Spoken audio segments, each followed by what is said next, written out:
Yeah. You know what it is. You know what it is. Victory Talk. Podcast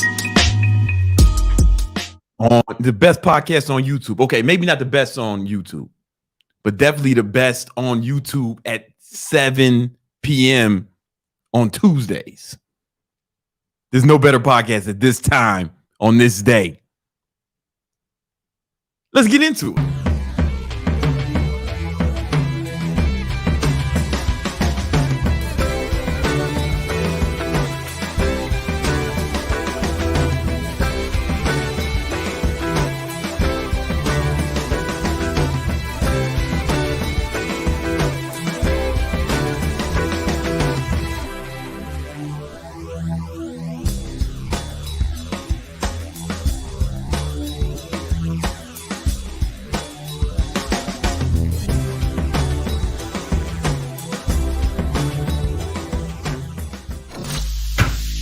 All right, we are back.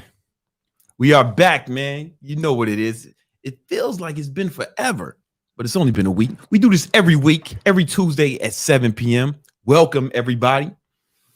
Victory Talk Podcast. You know, this is where we talk about how to build your muscle, your money, and most importantly, your mindset, right? We talk about this every week. This is one of the highlights of my week. So I know it's got to be one of the highlights of yours. It's got to be one of the highlights of yours because my life is significantly better than yours. Of that, I'm sure. But I want to help yours be as good as mine. That's why we do this shit. That's why we're here. I'm trying to bring you to the top. It just be some old fat motherfuckers in first class with me, right? I'm trying to see y'all there, you know? And that's what this is all about. You know what it is. Hey, but before we get into it, we got to mention our sponsor, Thought Repellent. Thought Repellent is a result of extensive research here at the Victory Unit Laboratories. Right? We're trying to put together this product, right? Because once you start balling in shot calling, like I told you, man, it just be a bunch of old fat motherfuckers in first class with me. Once you motherfuckers get there, right? And you're all ripped and shredded, strong, handsome, cool as fuck, and got money. How you gonna keep the thoughts off you? Nah, they're gonna swarm you. They're gonna swarm you, right?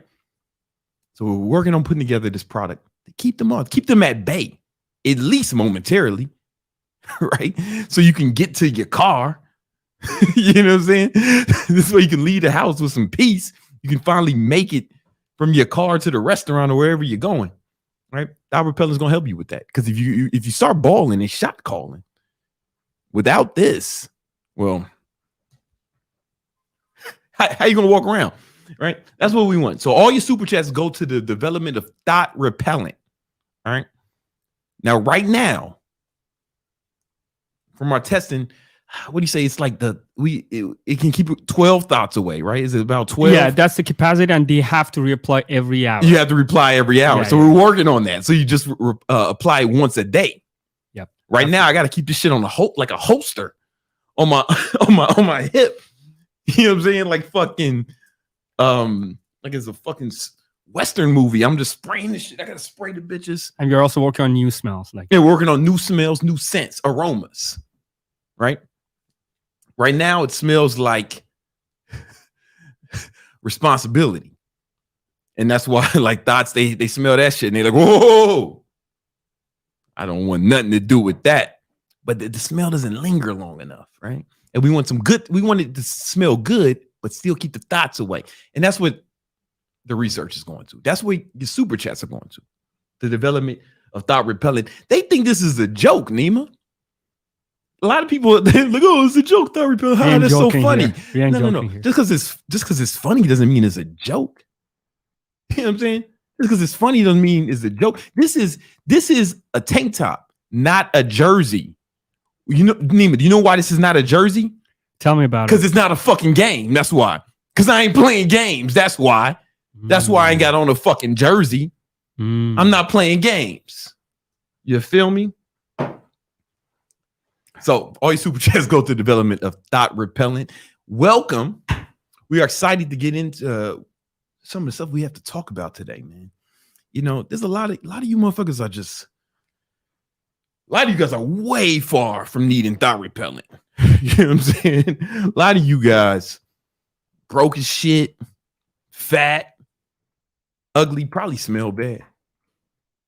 And we want to fix all that shit. Snaggle tooth, looking crazy. Bank accounts looking crazy.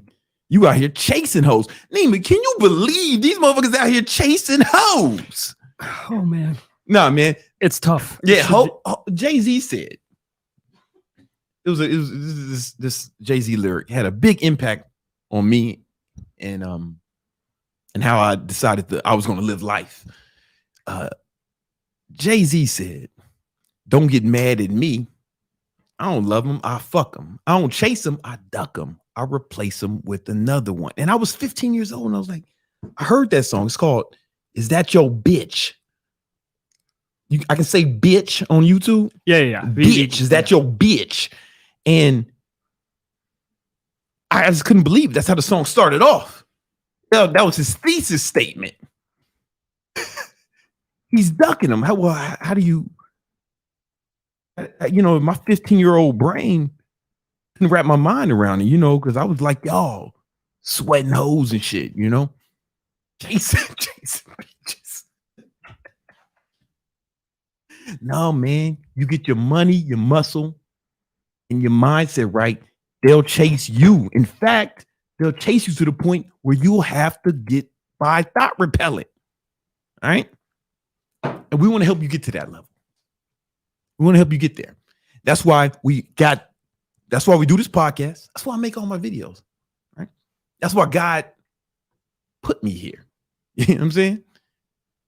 Jesus, God did a few good things. He sent his son to die for our sins, and he sent me to make YouTube videos for your sins. So we're just doing God's work, right? So it's that and the free Discord. Make sure you join the Discord because it's all about helping you become that kind of guy that has to duck hoes instead of chasing. Also, make sure to follow our audio podcast platform. Oh, yeah. Yep. Tell them about that. I don't know how this shit works, man. I'm fucking 40, bro. Yeah, so I know. So what you do is on Tuesdays and Thursdays, you're literally putting segments of these 2-hour-long podcasts that we go live once a week. And so you can literally follow and make sure you set up to auto download. And whenever we drop a new episode on Thursdays and Tuesdays, you can just listen to the Victory Talk and Brandon. Listen to it on the go. On the go. Yeah. Be in your pocket. You can listen to it as you're working out, training. You know what I'm saying? It's going to be fantastic. Yeah, it's actually the first. I'm sorry. It's actually the first link, like right on the top. It's right there. Yeah, it's right there. It's right there. And then join the free Discord as well. We got free courses in there. Right? With free training on getting money, free training on stock market investing, bunch of trainings. Romulus and my boy Greg do a free training in there every week. All right. I got a free course in there right now called High Value Alpha Baller. Some of the best content I ever put out, and it's free. You can download that today. All right. But we're working on, I've done my part. It's out of my hands. And you've done a fantastic job. Thank you. A new program called Baller Mindset. And it's a free program. Victory Unit members, they're going to get access to it immediately as soon as it's done. And it's being edited right now by Nima. Yeah. Right? Nima and friends. He's got a whole squad of, you got a sweatshop? You got motherfuckers in there editing their asses off, right? Because we wanted to make my goal was to make this free program better than programs that people charge you for. They charging you for the shit. I'm gonna give it to you for free. It's how many hours is it? Do you think? It's 8 modules and 38 courses in total. 38 videos. Yes, in 8 modules. On average, each module has between 4 to 10 videos. God, courses. That's a lot of content. That's a lot. It's a lot of content. So you want to make sure you get that for free. Join the Victory Unit so you'll be the first to be notified when baller mindset drops for free. For free. Brandon, why are you doing it for free? Because I gotta get thought repellent out. Honestly, okay, I'm gonna be honest with you. I'm gonna be real with you. Can I be real with you for a second? I have an ulterior motive. See, this costs a lot of money to bring this product to market, to mass produce it. I just need it for myself, me and my homies. But it's not enough. There's not a big enough market, right, to justify mass producing it. So in order to bring this to market, I have to create the market. Means I have to make y'all ballers. I know I've been tasked with this. And some of y'all making it real hard for me. You out here being poor, lazy, and shit. It's like, fuck, man, how am I help this motherfucker out? All right. So I spent all year, like it took me all year to put together the baller mindset course. I've been working on it, researching, because I want to help you guys become ballers. So you need thought repellent. Boom. Then I'll be able to bring it to market. It's real. I know you're thinking, Brandon, that's brilliant. You're right. You're right. I do a lot of cool shit, a lot of smart shit. It's kind of a habit. Matter of fact, I got some habits I want to share with y'all in this segment, Habits of a Winner.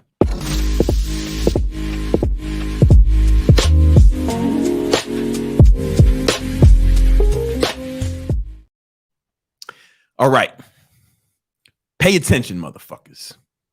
Get your fucking notepads out, pens and paper, because you're going to want to take notes on this. All right. I'm going to show you guys how to never have to worry about money again. Right. Imagine a world where you had imagine a world where you had more money than you needed all the time. Right. You never had to worry about paying bills. If you want something, you can just buy it. If you want to go someplace, you can just do it, right? If you want to get something for your son, your girlfriend, yourself, you could just do it, right? You could take care of your family, your mom, your kids without having to worry about it. I'm going to break down in this video exactly how you can accomplish that, even if you a broke motherfucker, right? Even if you don't have no money in your account right now, even if your account is negative, if you do what I say in this video, you will be able to accomplish financial success. All right. I'm telling you, this will work for you no matter if you went to college or not. This will work for you even if you don't have a high school diploma. You can do even if you don't have a high school diploma. Even if you don't have a high school diploma, this will work for you. But it will not work for you if you are a lazy motherfucker. Right? If you're a lazy motherfucker, listen, I don't want to waste your time. Just go ahead. You can just go ahead and watch another video. This ain't going to work for you, bro. Right? If you weak or soft, this ain't going to work for you, man. Just get up out of here. Go watch another video. You know, do something else. You got loser shit to do. Right? I don't want to waste your time. You know, and if you're lazy, I'm going to be honest with you, your best bet for financial success. Hear me out. Don't follow any advice in this video. All you have to do is hope that your wife gets a divorce from you and hope that your wife ends up with a baller. And in this way, at least your fucking kids can live some sort of financial success, right? That's your best bet. You won't be able to benefit from that, but maybe your offspring will have a chance, right? Or maybe your wife's boyfriend will let you borrow some money, right? Maybe he'll hire you. Maybe he'll give you a job. That might work, right? Those are kind of your best bets if you a lazy, soft, weak, bitch ass motherfucker. This also won't work for you if you enjoy poverty, right? If you like being poor, if it's cool, man. If you're one of these people who makes a lot of excuses, oh, I can't do this because blah, blah, blah, blah, the government, black people, white people, Democrats, Republicans, China, making all these excuses, victim mindset shit. This ain't gonna work for you neither, man. You know what I'm saying? Just enjoy, just try to find a way to be happy with poverty. But when I order my motherfucking Starbucks, you need to know that I want 2 shots of espresso in my shit. And don't get no attitude when I say medium instead of that Italian bullshit y'all put on the fucking board. All right. Medium fucking espresso with 2 shots. I want a medium coffee with 2 shots of espresso, bitch. Make sure you get my shit right. Don't spell my name wrong on the fucking cup. All right. And when I'm about to get on the fucking plane, I get on first class, motherfucker. All right. Don't be fucking crowding in front of the fucking gate, acting like you know the ballers got to get on first. Sit your ass down and wait till they call Group Z, and you can sit in the back with the fucking baby mamas and shit. All right. Stay out my way, motherfucker, and make sure my coffee's right. If you're still watching this, that means you're serious about success. And I applaud you for that. Let's break down exactly how you can get from wherever you are to being successful. Now,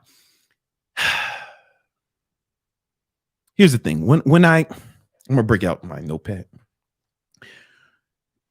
Now, I already know that with the advice I'm about to give you, a lot of people are going to say shit like, work smart, not hard. Okay, listen, dipshit. To work smart, you need leverage. And there's 3 forms of leverage. There's, of course, money, right?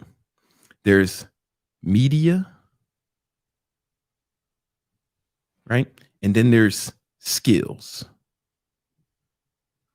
I feel like I have to get this out of the way before I say what I'm going to say, because I already know this is a rebuttal that you dumbass motherfuckers who think you know about money, you're going to say. So we'll just get this out the way.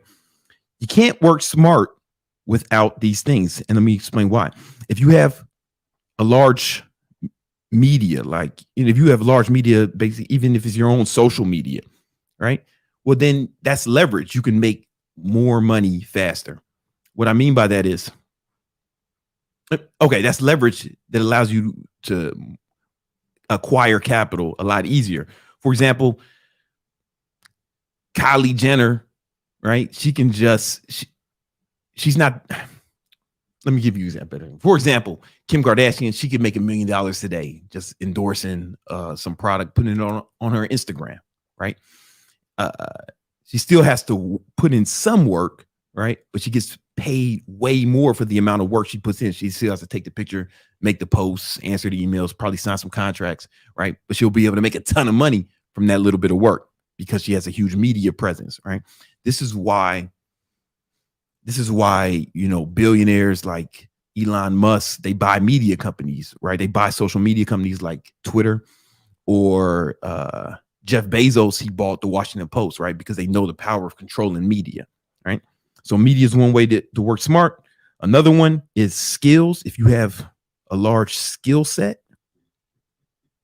like world class or something, you can make money really easy because, for example, if you're really good at basketball, you might get drafted to the NBA, or maybe you can just play overseas. You can make a few $1 million over there playing a fucking game that most people play for fun, right? Or you don't even have to be like world class, right? Let's say, okay, a simpler example would be like my top salesperson last year. I paid him $300,000, right? The worst salesperson on the team worked the same exact amount of time as him, right? They put in the same amount of hours, but he only made $100,000, right? Right. So because he had the skills, he was able to make more money, right, with the same amount of effort. And then, of course, there's money. Money is another form of leverage that allows you to acquire capital easier and faster. I mean, I feel like that goes without saying. I don't know if I had to give you a bunch of crazy examples of this, but, you know, if you got a bunch of money, right, you can start a business more easily. You can invest in stocks, real estate, things like that, and you can make money, right? These are the 3 forms of leverage that you need in order to work smart. You cannot work smart without one of these forms of leverage, right? So I'm saying all that to say, I don't want to hear none of you bitch ass motherfuckers say, hey, work smarter, not harder, right? You have to have these three things to work smart. If you don't have it, then you have to work hard. That's your only recourse. That's all that's left, right? Now, the real G's, like me, we working smart and hard. You get what I'm saying? It's not work smarter, not harder. It's work smarter and harder. Dumb fuck. Anyway, so I'm going to assume you don't have a substantial form of it. I'm going to assume you don't have any of these forms of leverage in any substantial form, right? Otherwise, you probably wouldn't be watching this video, right? So you don't have these. The key is to acquire them. Let me explain. I think I've done this analogy before. Let's say there's like a video game. Let's say life is like a video game, right? Boom. Level 1, you got your man. He ain't got nothing, right? He just goes into the game and he starts fighting, you know, and maybe you beat level 1, then you get to level 2. Next thing you know, you got some powers or an ability. Maybe they give you a weapon or something. All right. That's a gun. I know you're thinking, damn, Brandon's such a great artist. I know, right? That's when we talk about skills, right? Then you get to level, you beat that level and you may get another ability. Maybe you get like 2 guns or something. Oh man, now this guy's ready to go. Boom. And then you beat that level. I don't know what happens next. Maybe you get like some crazy superpower. You can like shoot fire out your ass or some shit. I don't know. Right. But you can compete at that level. You got this the video game analogy. These powers, abilities, or weapons you get at the level of video game, these are like the levels of leverage you get in life. Right. You start at the bottom, but you acquire skills, you acquire money, you acquire notoriety or some form of media, and then you can deploy those at the level you're at to get more of them. That's the whole game of balling. That makes sense? You guys getting that? Cool. So when it comes to balling, there's 4 levels of balling. I'm going to bring this up. This is an excerpt from the Baller Mindset course that's going to be dropped, that I'm dropping for you guys for free. For free soon. All right. It's 4 levels of balling. There's broke, right? Comfortable, balling, and then balling out of control. Like out of control. Right. And I want you to understand that it's the same as like this video game analogy I just gave you. Right. This motherfucker's broke. This motherfucker's comfortable, right? This motherfucker's balling. He's balling out of control. Can't stop. All right. Maybe I just want to give him a little smiley face because he's happy. He's happy about balling. It feels good. But he's still a G. All right.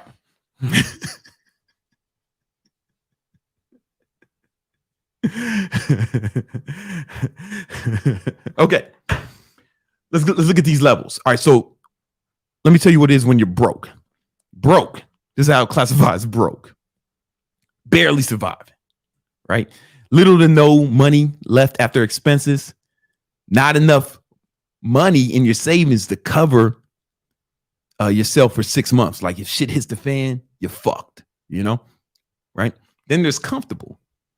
Right? I didn't use a picture of me in that broke shit because I never allowed myself to be broke. I'll explain why. I use a picture of someone who looked more like you, right? For this. But like, this is me when I was comfortable back in the early 2000s. You make twice as much as you spend. You make twice as much money as you spend, right? Boom. You have 6 months safety fund, right? Enough cash to cover your basic expenses for 6 months. Then okay, so that's comfortable. That's comfortable. All right, boom. Making way more you need. And if shit hits the fan, you're covered for 6 months at least, right? Then there's balling. This is when you first start balling. Boom. Your income from your assets cover your living expenses. Credit score is above 700, right? Credit score is above 700. Boom. And the income from your assets cover any luxuries or increases in your living expenses. You get what I'm saying?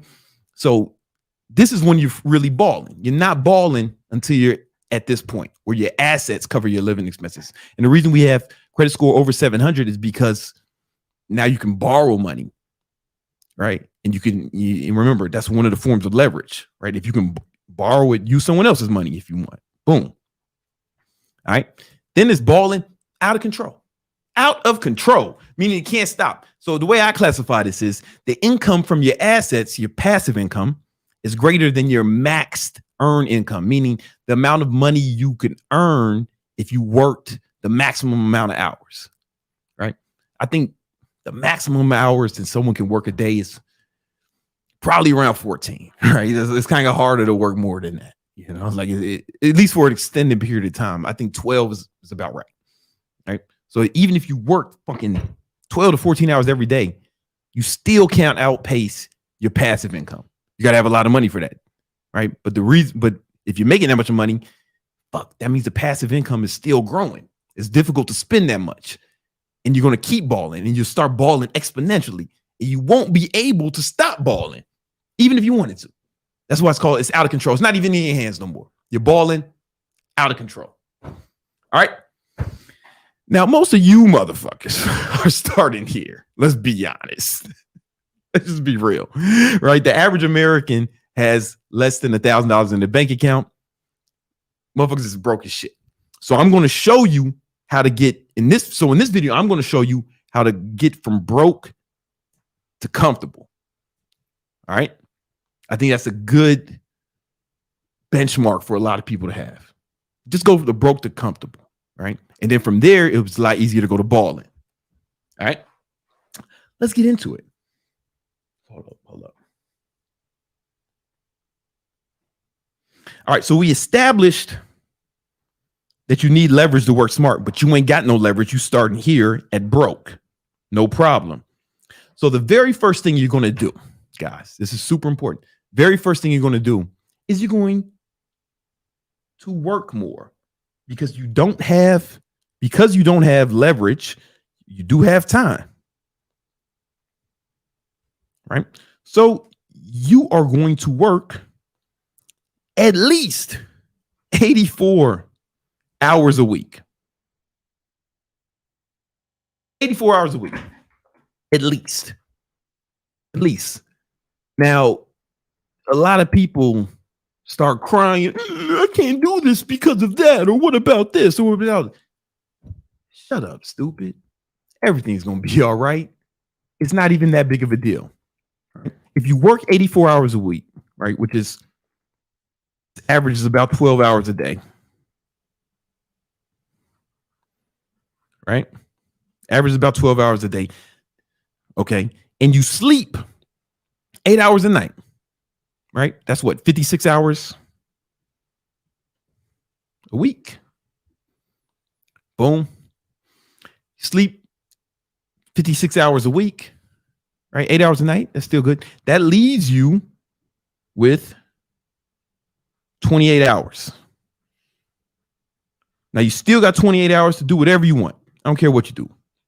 Spend time with your kids, girlfriends, boyfriends, whatever you want to do, man. You know, you still got time to enjoy life. All right. Now, a lot of people get salty when I say work this much. And they start saying a bunch of stupid shit about why they can't do it. But I did this when I was broke. Well, I never allowed myself to be broke, but before I was in the comfortable status, right? It was in 2008, right? During the worst financial crisis since the Great Depression. And I have a college degree from a good school, Howard University, and I could not get a job. I remember walking into TGI Fridays, last resort. I was like, man, maybe they'll give me a job. I'm walking with a suit. I got a resume. And shit. I've worked in restaurants before, and I tried to get a job, and the manager there, it was a little homosexual dude. I don't say that to be derogatory towards homosexuals. It just makes the story funnier when I do his impersonation. he was like, we don't just hire our waiters off the street. Hey man, that's how he sounded. And I was like, damn, there's a motherfucker walking around. A motherfucker walked by me with a fitted cap on, right? Working, right? It looked like he came from Jamaica, Queens, because this was in Queens. And I was like, it looks like this motherfucker came straight off the street. So I couldn't even get a job at TGI Fridays, right? So what I do, man, I said, fuck it. I started working. I told the story many times, but I'll reiterate it. I started waking up at like 4:30. Started training people. I train people in the gym in the morning. Boom. Shower at the gym. Then take the train from Harlem to Soho. Then I worked there for about 8 hours. Right. And then after that, I worked at the Prada store as a security guard for 8 hours. Then after that, I worked for a moving company. I did that 5 days a week. On the weekends, I woke up early, and then I managed a restaurant. It was my boy's restaurant. I couldn't get the job at Fridays, but my boy, he opened a barbecue restaurant in Queens on a Steinway Street, and I was able to work for him as a weekend manager, right? And I was working like 12 hours a day. And here's the thing. I was making over six figures. Did that for 2 years. And I was able to save up enough money where now I have what? Leverage, right? I have some money that I could deploy against my goals. You know, I stacked up bread. And this was during the recession, right? So a lot of times when I tell the story, people say, don't work that hard, just go to college and get a good job or something like that. I went to college. I had a good job. I went to college. I couldn't get a good job, right? So that's not a guarantee. And even if you go to college, you should still do this. And let me explain why. Because you can stack up money, right? You'll be able to stack up money. Even if you get a fucking six-figure job paying you 40 hours a week, you should still work another 40 hours. And a lot of people saying, you can't do that. You can't do that. Motherfucker, I did that. And check this out. So this guy was talking shit in a YouTube comment when I recommended this. And he said, I was like, yeah, man, you should do that. And then, hold 1 second. Well, I'll show you in a second. And I was like, yeah, man, you should do that. He said, oh, you can't do that. And I was like, no, man, you definitely can't. He said, rich people don't do that. Ask Hermosi. And I said, oh, he didn't know that me and Hermosi are boys. Like, we've worked on projects together. I've known him for years. Here's a video of his wife talking about how, you can show it now, talking about how she works fucking 98 hours a week, 14-hour work weeks, right? Fucking girl working harder than you motherfuckers. Motherfuckers is so soft. You got a fucking 28-year-old girl doing this shit, making you look crazy, crying about enjoying life. Every time you motherfuckers cry about working hard, when I tell you you should do this, just remember there's a 28-year-old girl out working your bitch ass, right? And then in this video, Hermosi's talking about how much he works. And the reason it's important for me to highlight Hermosi, one, because he's made a lot of money, he's popular, but sometimes people don't seem to believe me unless a white man says it. So I just want to show some white people doing it. For whatever reason in your brain, I feel like that adds a lot of validity. They don't argue with me. They don't argue with me once they see some white people say, oh, some white guy said it. All right. Must be true. Now, they're not white. They're actually Iranian. But saying they're white makes the joke funnier. Okay. So just so you know, before you start complaining about working that much, those motherfuckers are multi-millionaires and they're out working you. And one of them's a 28-year-old girl. So if you too pussy to work hard, just remember, there's a 28-year-old girl going way harder than you. All right. And then another reason people say don't work hard. Oh, you can't work that hard. They said you can't make that much money. Even working a menial job. Word, dumbass. You heard all the shit I had to do to make the money. Uber wasn't out yet. Here's a video. Here's an article. Bam. Local Uber driver makes $100K a year driving Uber 84 hours a week. Yeah, dumbass. And of course, yeah, you got to pay. Oh, what about the gas and the wear and tear on your car and all that shit?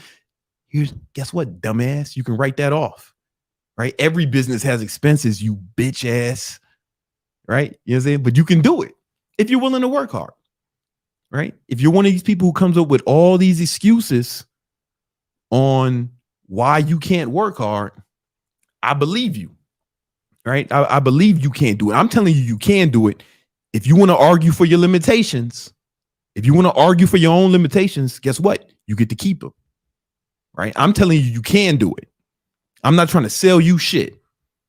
I'm just trying to sell you on working hard. I don't know when hard work became a bad thing, when people started to look down on hard work, right? It used to be admirable, right? There was a time where men prided themselves on working hard. People would look at hardworking men and be proud of them, right? Oh man, that's a hardworking brother, right?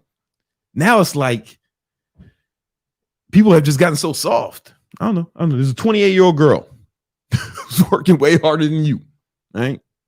You say you want to be successful. Now here's the thing. You're going to work 84 hours a week.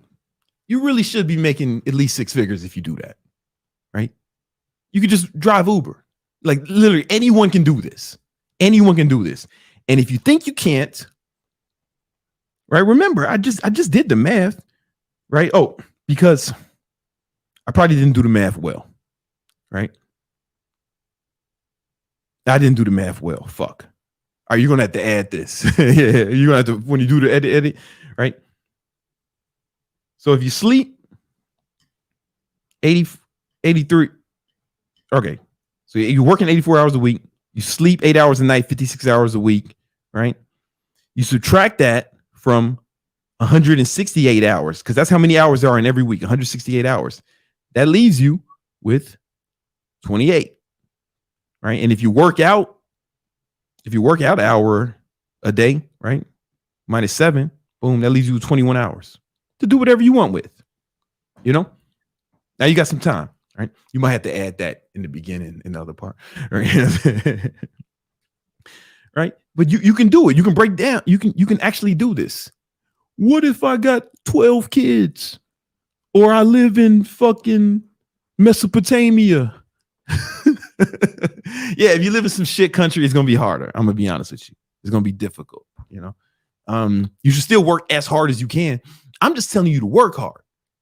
Someone may have some advantages that you don't have. Someone may not have 12 kids or some shit, or you may live in some shitty ass fucking country, right?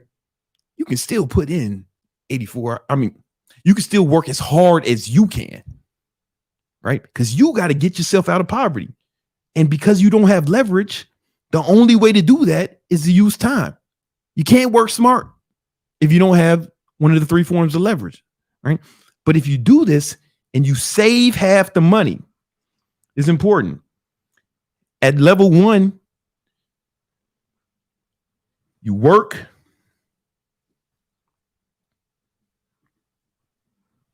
You work 84 hours a week.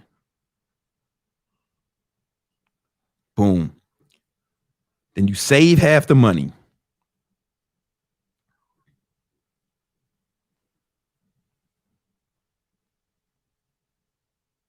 Save half your money. All right. Now check this out. Now you got some leverage. The simplest way. This is super simple. If all you did was this, you can make a bunch of money. Check this out. I'm going to break out the compound interest calculator. You should be able to save, let's call it $4,000 a month, right? That's $50,000, right? You should be able to make 6 figures if you work 84 hours a week, right? Matter of fact, I know you can, because the average American makes about $50,000 a week. The average American works less than 40 hours. You know, it's around like 38. That's like the national average, according to the Department of Labor, right? So if you're working 84, you should be able to make twice as much, right? You save half of it. I'm rounding down $50,000 four times 50. Is that half? Yeah, that's half. That's about half. That's good enough. All right, let's say you ain't got no money.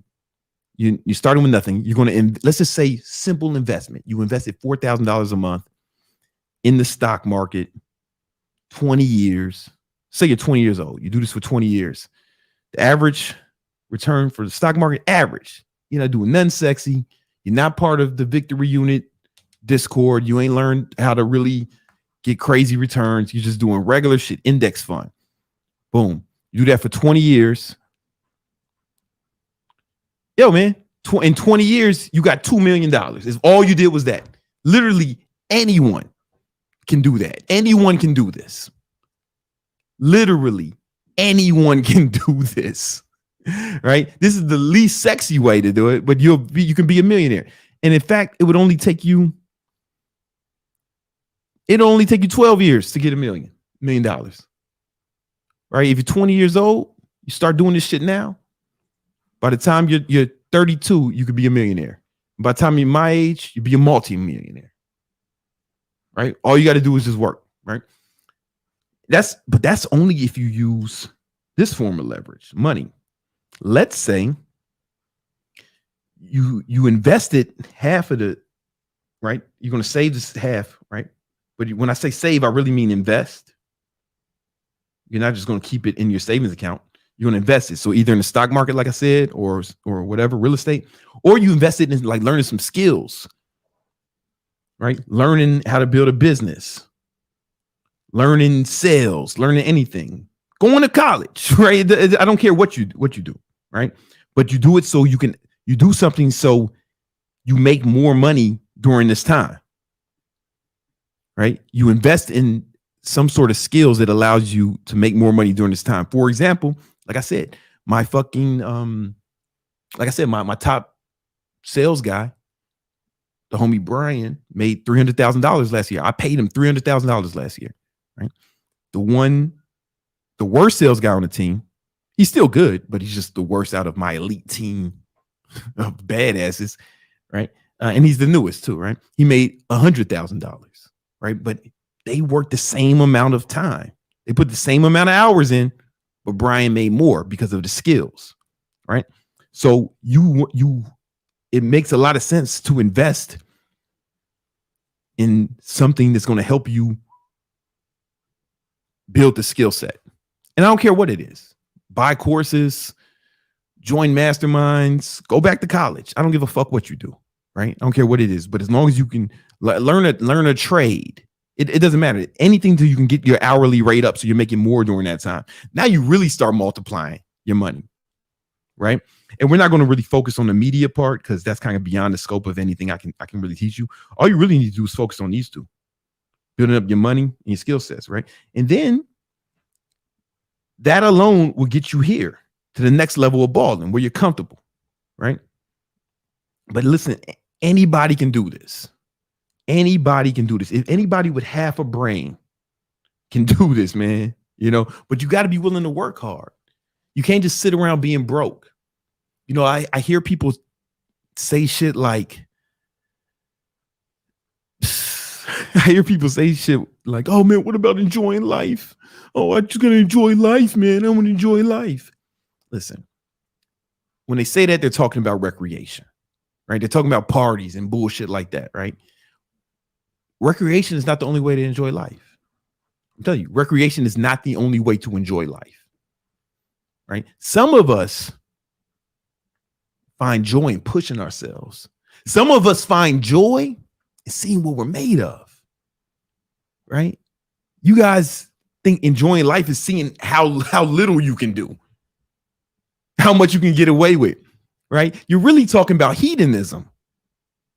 Right? Well, what you call enjoying life, parties, casual sex, doing drugs, going on vacations. Yo, here's the thing. You can only do that shit sometimes. It's hedonism. You can't do it all the time. But if you fall in love with pushing yourself, seeing how much you're made of, really trying to actually fulfill your potential, then you can find joy every day. You can enjoy life every day. See, the people who say, oh, you got to enjoy life. You got to enjoy life. And they're talking about hedonism. What they don't understand is motherfuckers like me, I enjoy life more than them because they can only enjoy life sparingly. They can't do that shit they're talking about every day, but I can push myself every day. I can wake up and go hard, leave it all on the field every day. And I'm just as happy doing that as they are getting high on vacation. But it's a different type of joy. It's fulfillment. Knowing that I'm setting up my son's future, right? Knowing that I'm actually creating products and services that help people, right? Knowing that I'm actually doing good, right? Because you can't make money. Oh, it's not all about money. Hey, dumbass, you can't make money. People have to give it to you, and they only give it to you for what? Something they find valuable, dumbass, right? So to make money, you have to give value. But that hedonistic, oh, enjoy life, that's not helping nobody but you. Motherfuckers who say that shit don't even realize that they're being selfish.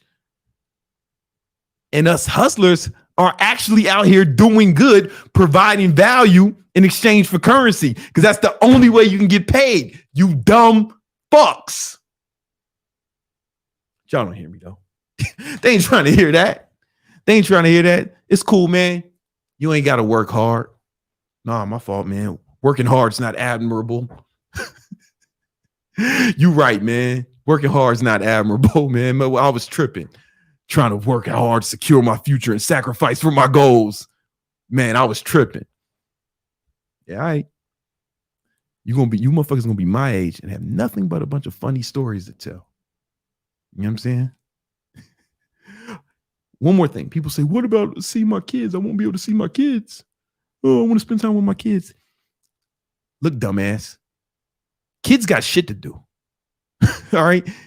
If from grade school to high school, kids need about 10 hours of sleep a night, right? And they have school. Then they have homework, after school programs, sports, and their own friends. They don't want to be with your goofy ass 80 hours a week, man. They don't. And they couldn't because they got shit to do. Right? You're going to spend some time with your kids every week. That's cool, man. But they got shit to do. Kids are in school, man. I'm not telling you to neglect anybody. In fact, you still got mad hours left. Even if you do this, even if you get 8 hours of sleep a night, even if you work out every day. If you do this, you still got 21 hours. Spend all that time with your kids. What about showering and shaving? Yo, listen, man. I don't know what kind of motherfuckers you are. People always say, what about showering, shaving, and all this? I don't know who the fuck is showering and shaving, using the bathroom 20 hours a week. If that's you, you need to see a doctor. Either a medical doctor or a fucking therapist, because you got some issues that are beyond the scope of this video. Right? Spend all that time with your kids. Kids are fucking busy, bro. Kids got shit to do. Unless, of course, you are so fucking poor that you can't afford to send your kids to after school programs. Oh, you know what? I forgot. You motherfuckers are poor. So you couldn't fucking send your kids to have tutors like I did. Oh, my fault, y'all. You're right. You know what I'm saying? You can't send your kids to the best schools like I did.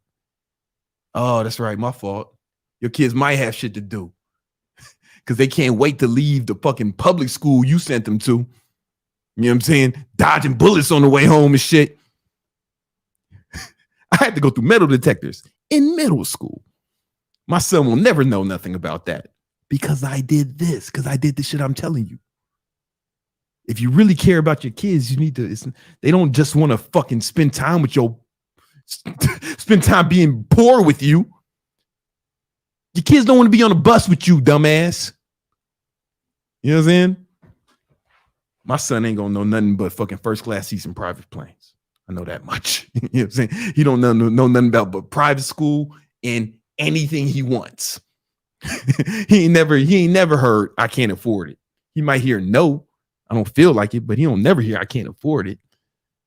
How am I gonna look myself in the fucking mirror and tell a fucking child, oh, I can't afford it? I wanted to enjoy life. That's why you can't get braces. Yeah, I know the kids is making fun of you.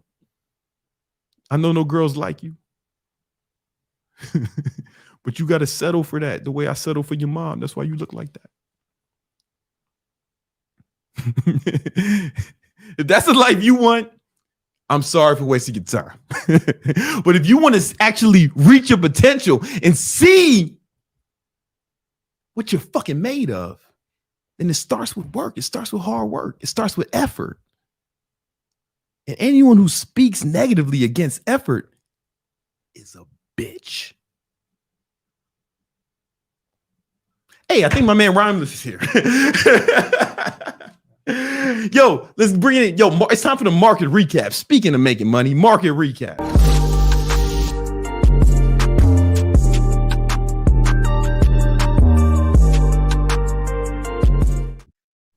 Rhymeless, I'm sorry, I'm fired up today. It went a little longer. Brandon, look, when you start giving these people the facts of life, come on, man. Go as long as you want. And I know that you and I have talked about this privately, one-on-one offline. I may have mentioned this to the Victory Unit. If I have, hey, it's worth listening to again, because if you're not sitting next to me in first class and you didn't listen the first time. You didn't listen. So here it comes again. Come on, man. Write this down, everybody. Brandon and I have a theory. We would rather deal with the challenges of success. The challenges of success than the struggles of failure. Come on, man. Write that down. We would rather deal with the challenges of success than the struggles of failure. I love that. I'm going to start saying that all the time. I don't care how rich I get. I don't care how wealthy Brandon becomes. It doesn't matter, because there's only so much food that we can sit down and eat at one given time. Yeah. We cannot physically be in two different places at the same time. We cannot wear more than one set of clothes at one time. We cannot drive more than one car at one time. There is a limit to how much anybody can enjoy wealth. And if you enjoy it too much, well, hey, look, read a book about King Henry VIII, that fat slob. All right. The guy had 8 wives that wanted to slit his throat. You think he was happy? Yeah. He was fat, dumb, and stupid is what he was. It's not how to go through life. And by the way, because we put so much time into our health, wellness, longevity, our muscle, our money, and our mindset early, mid, and right now, we can make choices. We have the ability to make decisions. Yeah. Yeah. It's about choices. You know what I'm saying? And I plan on being here a long time. When I tell people, so I'm thinking like 10 years out now. Put yourself in a financial position, Brandon, that you can do things you want to, not that you have to. Oh, I have to go to work. You do? Why do you have to go to work? Because I got a bill to pay. Oh, that's too bad. I don't have to go to work if I don't want to. I get, and these motherfuckers, some of these guys are so adverse to working hard, Rhyme. It's really, I'm trying to change that. That's what that's one of my missions. Because I don't know about you, man, but I get kind of upset if something happens and I can't work hard. That if I can't put in 10, 12 hours. What gets me upset? I'm upset with myself. I feel you there. I'm not reaching my potential. I feel you there 100%. What gets me upset too is all the fat idiots that I see around me any given day. And if you're an American or if you're a Western European, I'm sure it's maybe not as bad over there, but it certainly is in America. So many people are just fat, dumb, and lazy. I'm looking around like, how could you do that? You give so much opportunity in this country. Even if you're piss poor, like, okay, here's an example. And by the way, I just want to say thanks to all the Uber drivers out there. Thank you to all the Uber drivers out there, because an Uber driver kind of saved my ass the other night, actually. Kind of saved my ass. Driving back from family. It was Easter, so we did a little traveling over Easter weekend. Common thing to do. You know that I don't drive much. I got my whole life set up. And I did this with massive intent years ago. I have my whole life set up so that I don't have to get in the car if I don't want to. I like to walk around. I got this cool dog. We cruise around town. I get on my bike. I do these things, and I live this life because I want to. It's what I enjoy doing. And I don't get in a car much. Well, I was neglecting my vehicle. My fault, by the way. I'm taking full responsibility just because I don't drive it much. It's just there to take me a couple of places out of town. We're driving back. We're still 100 miles away. The thing breaks. Okay. And we're 100 miles from home in the middle of nowhere, pretty much. We got to pull over to a gas station. And then 20 minutes later, the Uber guy shows up, drives us home, drops us off. It was perfect. Yeah, man. Now in a week, the car will be fixed. It'll be delivered to my house. Perfect. So thanks to all the Uber drivers out there. You saved my life. Yeah, man. Well, I think more wouldn't people have should do died, it, man. I think more people should do it, especially if you're struggling. I wish it was Uber was out when I was struggling. Shit would have been a lot easier. Yeah. So the guy, he's hustling. He's making things happen out here. And, whoa, what happened here? Hold on a minute.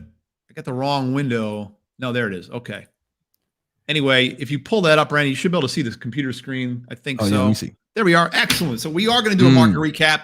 But you know what? Let's take a look at that Uber stock because, like I said, this Uber fella helped me out. And we got a middling situation going on here. This might be considered a longer term kind of a bull pullback, but I'm not going to really be biting on it, something like that. So we'll pass. We'll pass on that, Brandon. We're not going to jump on it. A lot of people going to sleep right now. These markets have been hemming and hawing. They're up and they're down. There's no trend. We've been talking about this for a while. So it catches people off guard. That's not how you want to be right now. Even if it takes days or weeks, you want to sit there, rifle in hand, in the proper perch, because at some point, the prey will walk by unawares of your hunting and you'll snag them. If you let down your guard, if you become impatient, you will jump at something too early. And you'll end up with a little rabbit in your hand as opposed to the big fat bison that was just 100 feet away if you waited another day. Which one do you want? And you know the joke, Brandon. You know this joke. The two bulls standing on top of the hill, one old, one young, and a bunch of cows down in the valley. And the young bull looks at the old guy. He said, I'm going to run down there and I'm going to fuck one of those cows. That's what he said. That's what he said. The old bull looks at the young guy and he said, okay, go ahead. I'm going to walk down and I'm going to fuck them all. Yeah, man. All right. So that's the lesson of the night of the markets right now is to remain patient, stay vigilant, keep your guard up because, I'm going to talk through something here. I'm going to go back in time a little bit. We wrote about this in the report recently, and I'm going to do this because I want people to understand what can happen in these markets, not just something like this. Okay, this is an occurrence. We all lived through that recently. But we're going to go back in time several years, so come back with me. I know people don't want to go back. They don't want to do work. This is work, by the way. Anybody understands this is work. So we're going to go back to 1990, Brandon. We're going to go back a couple of years, a little over 30 years in market time. And the reason we're doing this, everybody, is because markets have a weird habit. They have a very strange habit of repeating themselves. Okay. That's right. This is called history. You guys took this in school, right? I hope you did. So what do we have? A big red candlestick down here? That's 1987. That was the single biggest one-day drop in U.S. stock market history, including the October 29 crash. Percentage-wise, it was even a little bigger than the 29 crash. The Dow crashed 22% in one day. Never happened before or since. So right after that, though, markets come down a little bit. They go on a nice run up until almost 2 years later, the fall of 1989. Then there's the stalling action. And look, this should seem familiar. Oh, up a little bit, down a little bit, up a little bit, down a little bit. This is where people are falling asleep. This is where they're letting their guard down. This is where they're thinking, oh, yeah, I'm going to go get that big buffalo, but really they're going to end up with the hair, if at all. They might even end up in the snare of somebody else. Because look how this nasty correction comes in right here, and then bam, people just get their heads removed from their bodies in a matter of weeks. This was a 21% hit. This is a week, right? Yeah, this was just a couple of weeks. That's all this was, a few weeks long. This is after that long period when people were falling asleep. They were lulled in that sense of complacency. And that's what's happening a lot out there in the markets right now. This can go on. This can go on for weeks. Okay. You saw this period. It tops out, like I said, all the way over here in the fall of 89. And then it keeps going like that for 9 more months. 9 months of this, it puts people to sleep. And then it just, the bear claws came out and dropped a hammer on people's ass and just eviscerated them. That's what you have to be watching for right now. You don't have to be watching for the upside as much. The potential upside from here is limited. Okay. Yes, we can make money going long. We've been doing that all year. But the potential downside from here for, I don't know, the next couple of months, if not longer, is greatly increased versus what you look at to the upside potential.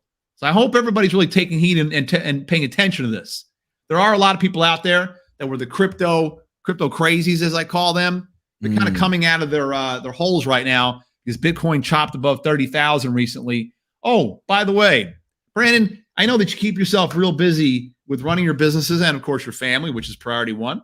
For sure. But every Wednesday afternoon, Greg and I, my Legatus Greg, at 4:15 on the Victory Unit Discord channel. You can only get this. It's exclusive to Brandon's Victory Unit Discord channel. Every Wednesday at 4:15, we hold something called the Traders Town Hall. And we go, 45 minutes, 60 minutes. We have a couple of topics and we take a lot of questions. And every week, we've been getting a full house because Discord was limiting us to 50. Now, we blew it up. We can take, I think, 300 now, by the way, just so you know. Nice. We can take in 300. So we still won't be able to take everyone who wants to get in, but obviously we can take more than what was happening previously. The reason I'm bringing that up, we talked about Bitcoin last week when it was much lower in price. We said, yeah, this thing could go up above 30. I thought about 38,000 over coming weeks or months. And the risk wasn't the price rise of Bitcoin. The risk, of course, remains the fact that these exchanges are still under government guns and they might get shut down at any given time. That's the real risk. It's not so much the Bitcoin price. Anyway, we also mentioned a way to play this is Mara stock, and that stock is up about 28% since we mentioned it last Wednesday. And we were able to do every member of the Victory Unit Legion, which is the exclusive group that Brandon's a part of, that I help run, that Greg helps run. We were given access to an awesome couple of trades last week in this MARA, and it was no mess, no stress. It was real nice. Anyway, at the end of tomorrow's session, we're going to give everybody an opportunity to receive a free copy. That's right, a free copy of Greg's coming release, exclusive free copy of Greg's coming release of his futures course. Yeah, if you guys want to learn how to trade futures, that's going to be, you can't get it free this Wednesday. Yeah, you can't get it if you don't come to the Trader Town Hall tomorrow at 4:15 in the Victory Unit Discord. That's how you get it. Okay. You got to show up there tomorrow at 4:15, and then we'll be talking about ways that you can get a hold of the free new futures course from Legatus Greg. Okay. That's what's so that's up. your Bitcoin talk.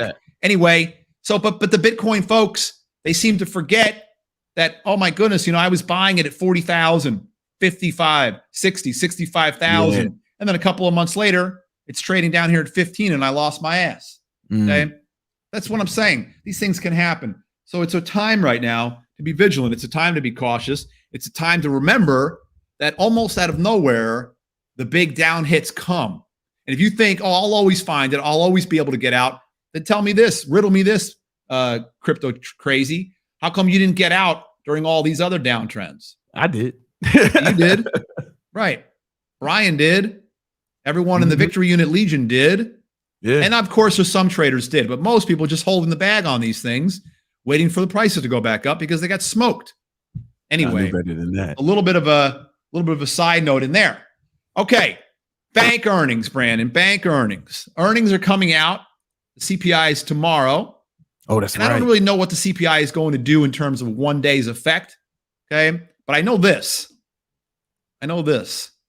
Oil prices, low 80s. That's not disinflationary. That's a real problem. That's a serious problem for the Fed. Jerome Powell, I mean, if there's a guy who's more full of shit in this country, I don't know who he is. I really don't know who he is right now. He's chief full of shit Fed. That's who he is. But the latest is, this disinflationary forces have started. They're here to stay, and we're going to continue and drive the inflation rate back down to 2%. And then right in his face, oil goes cranking from 66 all the way up to the low 80s. Just, you know what this is doing? This is kicking sand in his nerdy little face, right? Oil's the bully here, and his face is getting sand kicked all in it because there's other forces at play. The Fed, and by the way, there's a lot of traders out there who are banking hard on the Fed starting to cut rates a lot, probably coming up in the next couple of months. And I don't know. I'm looking at $82 a barrel of oil and saying that's not going to happen. Okay. That's not going to happen because even though, I don't really use a lot of oil, doesn't matter. Everything in the economy is impacted by the price of oil. It's still the largest economic input on a global basis, and it will be for the next 15 or 20 years at least. So when oil's cranking hard like this, there's no way that you're going to get disinflation. It's going to get passed through all the economic inputs, whether it's, again, the eggs that you're pissed off that are so expensive, or your gas money, or the clothes that you buy, anything. Prices are going up, okay? So this is going to continue to be a problem for the Fed. And, of course, you see the interest rates have been going higher the last couple of, about last week or so, right, because of this. Now, interesting, you see the stock market going higher at the same time that the interest rates are going higher, one of these two is going to be wrong. They both can't be right. Interest rates going up, stocks going up. They both can't be. Obviously, for a few days, that can happen. But they both can't be right for an extended period of time. Typically, it's the bond market that's right. Typically. Not always. So tomorrow might prove me wrong one or two times. Of course, it happens. But typically, the bond. Why is that? Now, there's a little situation because of it. Because there's no retail people in the bond market. Retail folks don't ever trade interest rates or bonds. I mean, they trade crypto, they trade Tesla, they trade Apple, they trade AMD, they trade meme stocks. But retail people don't trade bonds. Never. They never trade bonds. And so there's no dumb money. There's the dumbest money of the dumb money is not in the bond market. Now, so you don't have a prediction. Dude, so do you have a prediction of where you think the market's going over the next? I do believe that, again, I think in this case, look, historically, the bond market has helped me understand what direction the rest of the stock market is going. Yeah. It has been reliable for me for many, many years, enough for me to say I'm going to continue to listen to it. And if interest rates are going higher, stocks. Help me understand, because when I look at that chart, like let's say if that was a stock, like I wouldn't be bullish on it, right? So no, I'm not. I wouldn't be bullish on that either. Would I be bullish on the S&P 500 over the last several months? No. Okay. Right. That's an ascending triangle. It's an ascending triangle in the making. Okay. And it's a wannabe ascending triangle. In order to complete, it's got to pop above this resistance line, which has proven to be a real thorn in the market for quite a long time. Okay. So there's a fight going on between the bond market and the stock market. It's a battle. It's a battle. And all the volume, it looks to be on like the down when it goes down. That's when we get volume, and when it goes up, it's less volume. So here we've got volume going down. Okay, this is the sticks on the bottom, by the way, everybody. And here we've got over that same time frame, we've got prices going up. So prices are going up, volume's going down. That's a bearish divergence, meaning, hey, wait a minute. If people are so excited, they're so fired up, if they're just so crazy about getting in the stock market, why aren't they buying it and buying it and buying it as it's going higher and higher? Because that's what happens in a bull market. What happens in a bull market, as prices go higher, they add to it. They keep adding to it and adding to it and adding to it. And the volume keeps going higher and higher and higher. So if we look, that's like, I don't know. Yeah, that might be a downtrend in the beginning. I mean, we'll see where that goes, right? Because because that might be a lower high.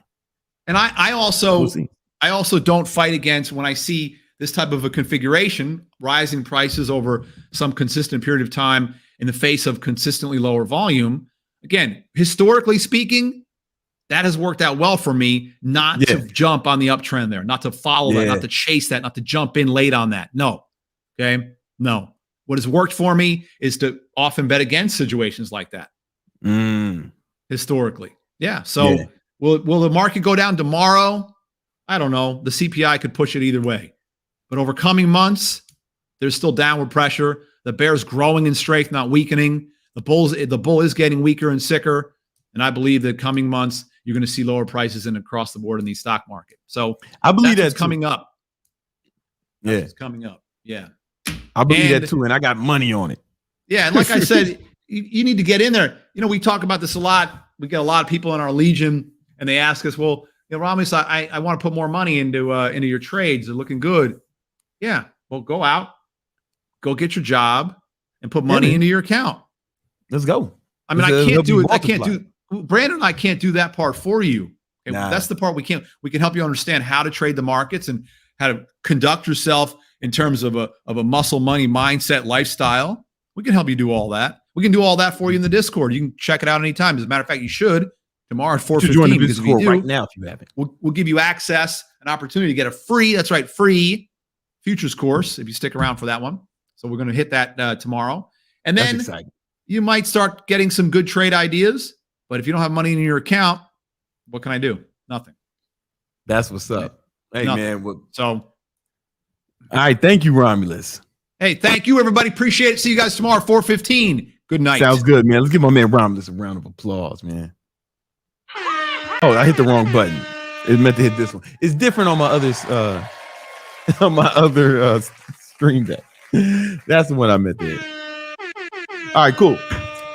Fantastic. Hey, listen, man. Here's the one thing I want to share with you guys. Remember a minute ago, I showed you that thing, right? You know, bam. If you work twice as hard, you put $4,000 a month over 20 years, you'd have $2 million, right? In 12 years, you'd have over $1 million. But that's only at 10%. That's only if you get 10%, right? Like if you join our Discord, man, we can show you how to get, I mean, way more than that. You guys see my shit, right? But let's just say you did 20%. All right.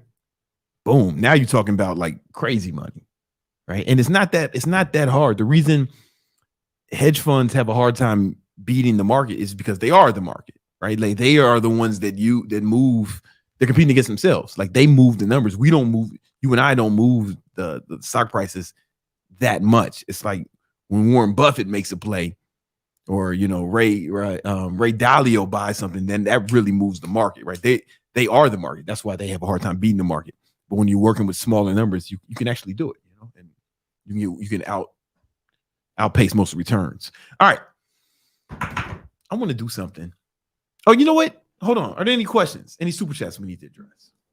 We have a few, but I Okay. wonder if you want to do another segment before we get into it, because we have a lot. Oh, we have a lot? All right. Keep your questions coming.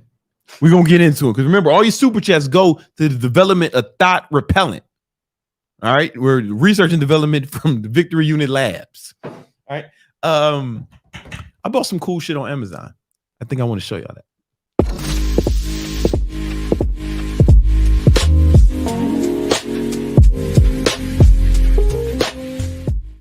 All right. Cool shit I bought on Amazon.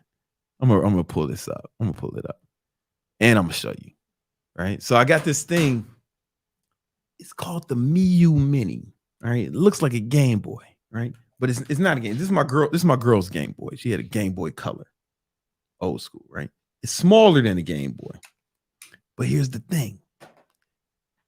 I got like every game on this shit. So check this shit out. This shit can't be legal. To be honest with you, shit cannot be legal. But it came with like every game that's ever been on this, like almost every game that's ever been on Super Nintendo, Sega Genesis, PS1, PlayStation 1, fucking Game Boy Advanced. It's got like every game from like every system. Some systems I never even heard of. Everything up to like PS1. This shit is dope, and it only costs like $100. And I got every game. Let me show you what I'm talking about, man. Turn this shit on.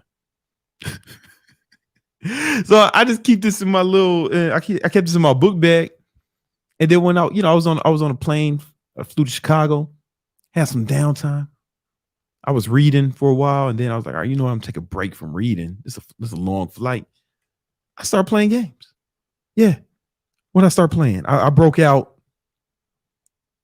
Street Fighter 3 Alpha. Oh, hold up. Bam, Street Fighter 3 Alpha. I'm in here playing that shit, man. Fucking people up. Real quick, I just kept it on me. This shit is really dope. I mean, like every Game Boy game. I might have like, yeah, here, if you get the one with this gig, you get 12,000 games. 12,000 games. I couldn't believe this shit. 12,000 games. And it's just kind of cool, man. I keep it in my book bag. If I have some downtime, I'm somewhere, I just start playing this shit. And it's kind of fun. I get like the old games from back in the day. And this shit is super dope. Miu Mini Plus. Smaller than the Game Boy. And instead of one game at a time in a cartridge, what she got? She got Rugrats up in here. And like batteries. Right? It's smaller than the Game Boy that she had. And instead of one game at a time, it's 12,000. I really like this shit, and one of the games I've been playing a lot is well, not a lot, but when I have times, yo man, Super Mario World. It was like the first game I had on the Super Nintendo is when Yoshi first came out. When Yoshi first came through, that shit is hard. And that kind of brings me to the next segment, Baller of the Week.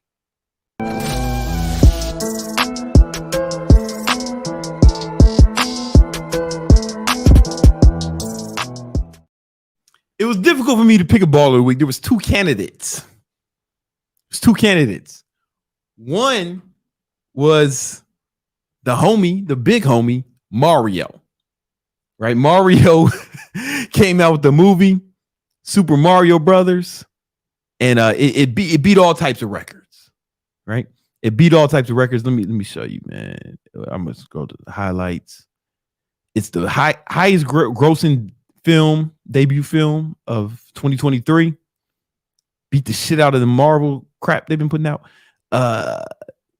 It's the number one animated movie in a long. Where is it? Where to put that? Highest grossing film by this company, Illumination, that did it. Right. Second biggest debut of an animated film ever, next to Finding Dora. Who the fuck is Dora?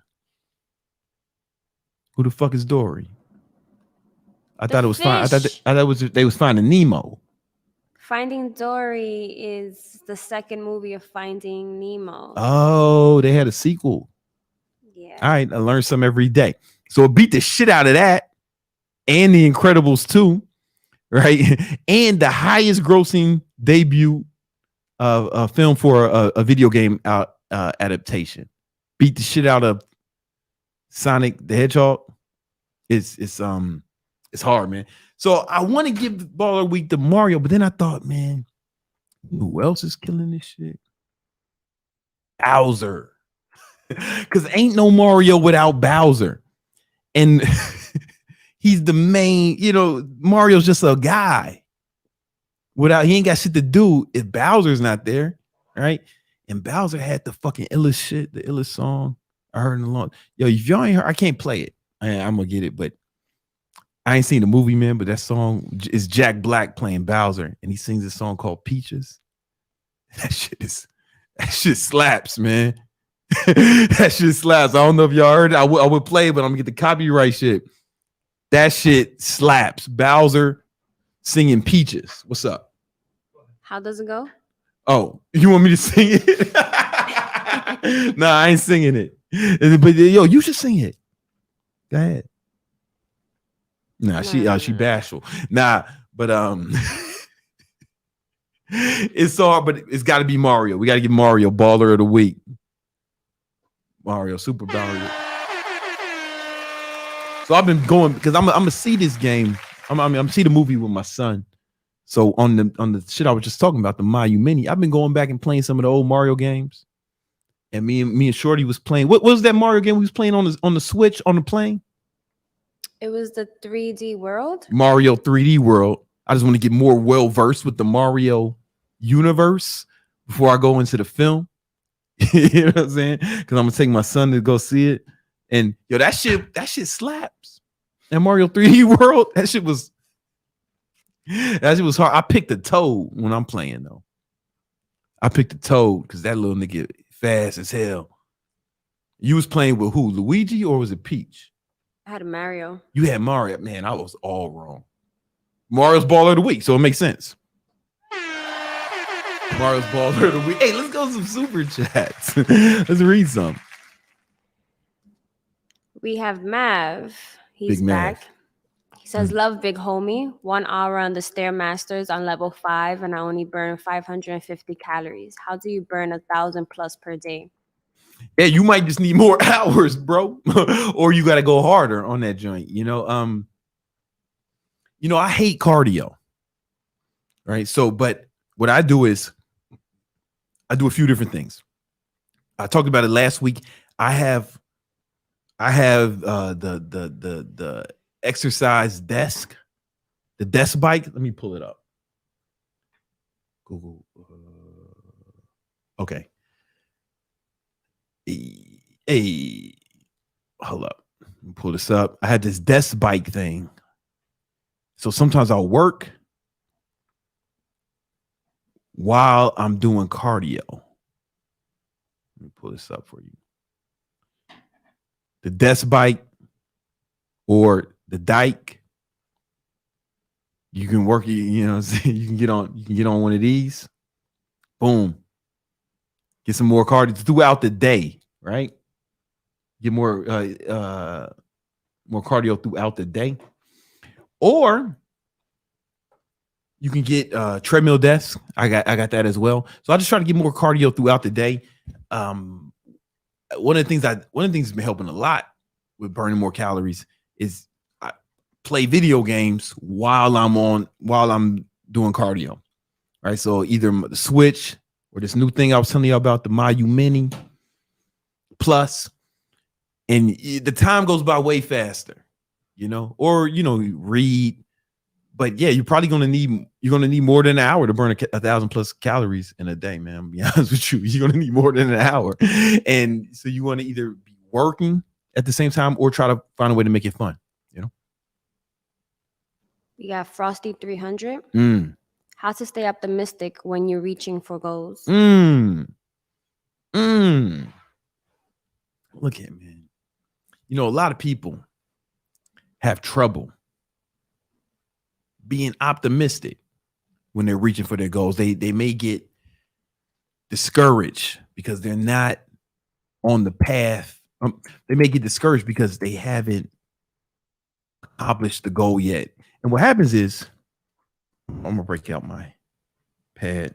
That's a good question, bro. So a big reason that happens is you're looking at this goal you're trying to accomplish, right? This is going to be like this is a trophy. I know you're thinking, oh, Brand is such a good artist. You're looking at the trophy, seeing it, but you ain't got it. All right. And then you're looking at this and you're so far away from it that it can be discouraging. And we've all felt that way at one point. Or you see other people with the things you want and you see how far you are away from it. And that can be discouraging at times, right? What I want you to do is to not look at the goal. Yeah, I don't want you to look at, some people tell you to visualize your goal, all that stuff. You can, but I feel like sometimes that can reinforce the fact that you don't have it, right? So we need to look at the things. What you need to do is look at the actions that will help you. That will. How to put this? You want to look at the actions that will get you that goal, right? So you should list them out. For example, let's say you want to get in great shape. What are the things you have to do? Okay, you have to hit below a certain number of calories each day. You probably have to burn a certain number of calories each day, right? You got to be burning more calories than you consume, right? You got to do that every day. You probably got to get enough sleep. You got to work out. And you'll have a list of things that if you did them, it wouldn't be a question if you accomplish your goals or not, right? You know you would accomplish those goals. So you want to find out what those things are, list them out, right? And then focus on them exclusively. Only focus on those things. And what's going to happen? Now, he's got to be more happy than that. Yeah. And what's going to happen is you'll be more excited if you look at them each day. So you want to look at each day. You want to have a list of things that you have actions that if you perform them every day, you would accomplish the goals, and only focus on those things. So I actually recommend you track those things. Right. So if I'm going to bring up something, let me bring up Notion. So I think I've shown this before. I'm pretty sure I've shown this before. So you create yourself a habit tracker or a spreadsheet of all the things that if you did them every day, accomplishing your goal would be like, you would accomplish them. So I have something like that. This is one for one of the months. These are things I had to do every day. And if I do these every day, I'll hit my goals in life. I know I will, right? I got to work out every day. I got to do AM meditation, PM meditation. I got to hit my macros. Got to get at least 7 hours of sleep. I track my spending and my income and all my financial stuff in mint.com every day. I do something called the flex pitch. I can't tell you what that is, but it makes me a lot of money. Remember that. Spanish, right? I have to study every day, right? And I have to work on content. If you see, one of my goals was to get a million followers here on YouTube. I mean, 1 million subscribers here on YouTube and 1 million followers on Instagram. So I had to make content, right? To do that, right? You had to make content. And if you look, I'm pretty close on YouTube. I'm like less than 10,000 away at the time of this recording. And I beat the shit out of the Instagram. I won Instagram. And then I want to have a good loving relationship with my girlfriend. So I track how much time we spend together. Boom. And I track all this shit each day. I know if I do all these things, I'll hit my goals. I won't have to worry about it. Right. And I just make sure I hit them every day. And you can see at the end of the month, boom, I worked out 87% of the time. Right. That's if you count rest days or whatever, that's about how much you should work out. I did my AM meditation 96% of the time. That's pretty good. I did my PM meditation 96% of the time. I tracked my macros every day. Didn't mess that up once. That's why I'm so much more ripped than you. And I slept 7 hours a night 70% of the time, right? I track my finances diligently. I don't fuck around with that. I did the thing called the flex pinch. Look at Spanish. Yo hablar un poquito español, dos gatos para mesa, uno hombre, siete, por favor, cabeza. Ejercicio, right? So it's like my Spanish needs a little bit of work, right? But you can see why, because I only practice fucking 12% of the time, right? So I didn't fucking hit that goal, and that's why I'm not the best Spanish speaker. Obviously, I'm really good, like really, really good, but I'm not the best, and you can see why. We can just look at the evidence, right? And studying, bam, I stay studying, worked on content. Oh, if I work on content almost every day, 80% of the time, right? Bam, it's not a mystery to me why my social media has grown so much over the last year, and spent 3.5, I average 3.5 hours a day with my girlfriend. Not bad at all. And yeah, so like now I don't have to guess. What that does for you is because I'm only focusing on the actions and I'm not even thinking about the goal. I don't even have to think about the goal. In fact, when I hit the goals, I'm not even that excited because it's like, oh, I knew that was going to happen.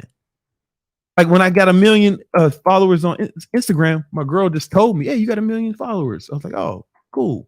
And I just went to the bathroom and then got ready and went to the gym. Right. And I ain't had no big celebration or nothing like that. That was supposed to happen because I just looked at the actions and I'm not surprised and I'm not even worried about it. Right. I just worry about hitting, doing the things that get me there each day. So here's the thing. If I look at this and if I look at my habit tracker and if I make most of this stuff blue almost every day, I'm just worried about making today a victory. As long as today's a victory, right, then every day can be victorious, right? If you're thinking about the actual goal, it does two things. One, even if you do hit it, you're kind of telling yourself you're not going to be happy until you hit it. But because I'm focused on the actions, I can be happy today. Every time I cross one of those things off the list, I'm like, yeah, I'm getting that much closer to my goals. And what that does is, one, it makes sure is that you actually fucking hit the goal, right? But also, you feel better along the way. I think that was the initial question. Like, how do you stay positive? This keeps you positive. In fact, you get more positive as time goes on because you're not even worried about the results. You know the results will take care of themselves. And what's important is to put that stuff in your calendar, like the actions.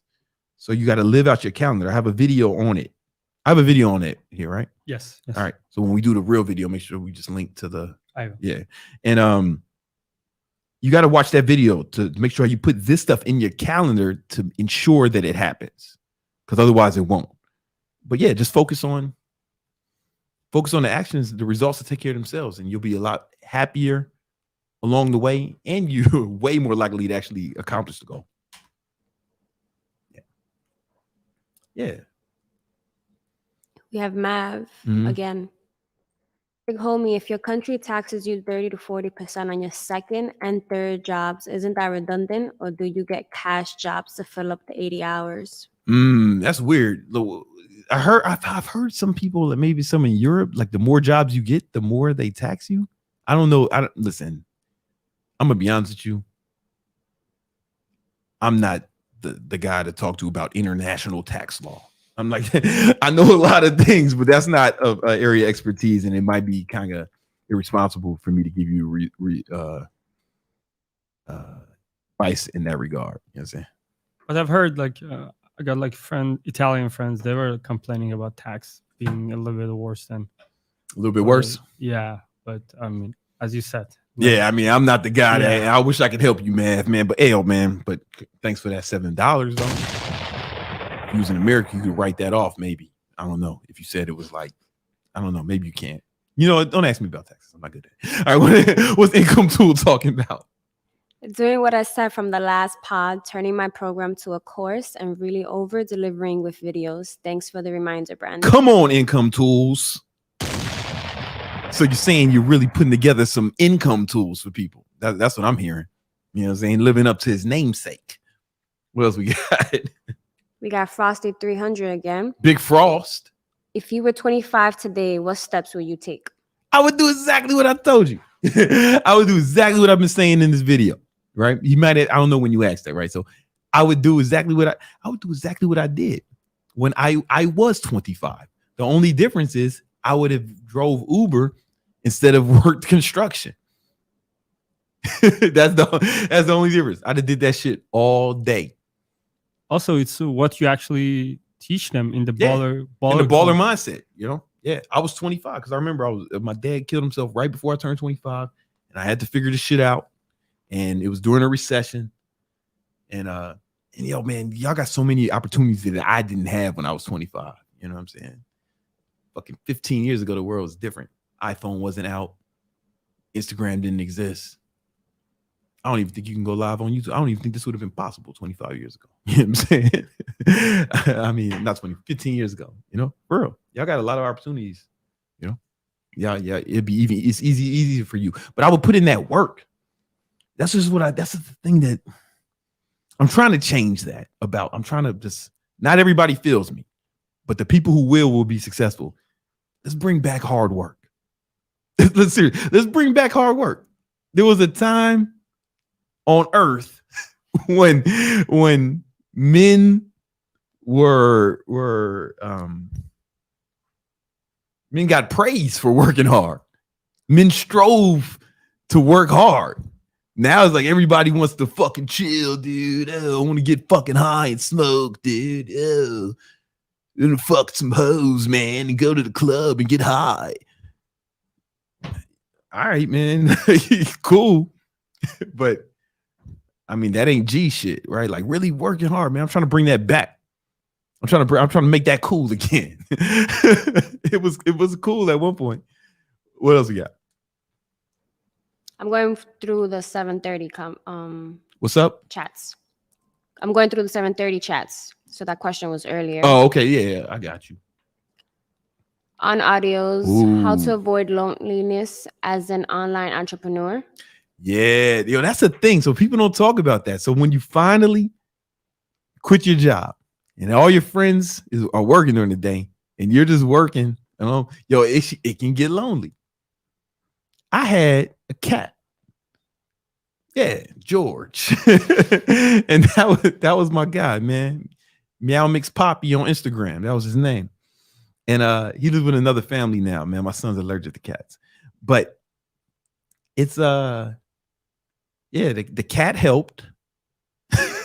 But yeah, it gets lonely. You know, it's just what it is. You know, you get used to it. I'm gonna be honest with you. Don't worry about avoiding it. Just, you know, don't worry about avoiding. Just worry about, just know you're gonna be stronger and you'll get better. Don't worry about it.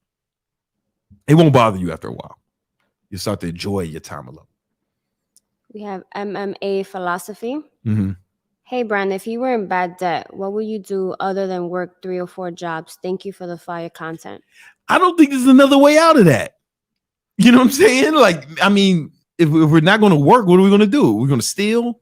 Like, Leave the country. yeah, you fucking file bankruptcy, leave the country, like fucking rob some people. Like, if you're not going to work, I don't think, Math, I fuck with you, MMA philosophy. But I don't think there's another way out of that. You dug yourself a hole. And now you got it on. But the beauty of it is what you're going to learn is that hard work solves almost all problems. I'm really trying to bring this back.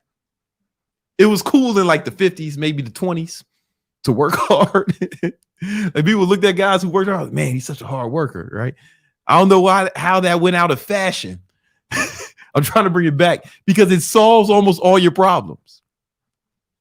Seriously, any problem you have, if you work hard enough, I promise you, it won't be a problem in a few months. You can outwork that shit. How much debt you in? You said bad debt. Like how bad is you owe a fucking mill? Anything under fucking $1 million, you fine, bro. We'll get you out. You can get out of that. What else we got? Dark gentleman. Yup. Thanks to you, I got over a breakup. I'm now 12% body fat. My credit score jumped to blah blah blah blah. My credit score jumped to 750, and doors are opening for me at 23 years old. Thank you, BT. Let's go. Yo, man, that breakup was the best thing to happen to me. It was the best thing to happen to me. He was getting soft. We got Mark. Tips for max energy aside from sleep or coffee. I mean, those are the holy grails. You know what I'm saying? Like, listen, it's like those are the best things. Get more sleep and get more caffeine. But if you want to dabble in the dark arts, that's what it's feeling like. That's what you're talking about. You want to dabble in the dark arts. You know what I'm saying? Well, then there's shit. I mean, if you don't mind taking drugs, modafinil, right? Adderall, but I would advise against it. It's habit forming. Yo, I was addicted to Adderall at one point, and I stopped cold turkey, and I was like depressed for like 2-3 weeks. Luckily, I just knew that was going to happen, but it was like deep depression. Like if I didn't know that was going to happen once you stop abusing a drug, I would have been like fucked up. I don't know what decisions I would have been like, okay, my life's not falling apart. Everything's not awful. I just quit a drug cold turkey. Don't have to kill myself. Right? You know, that's what it's like. Well, Adderall, it's kind of like, you know what it's like? It's like when your girl starts crying, she's already reaching, but and you look at the calendar, you're like, you on your period? And she's like, yeah, so. And like, oh, it's okay. It's just a period. That's what it felt like for like 3 fucking weeks. You know what I'm saying? So I'd advise against Adderall for that reason.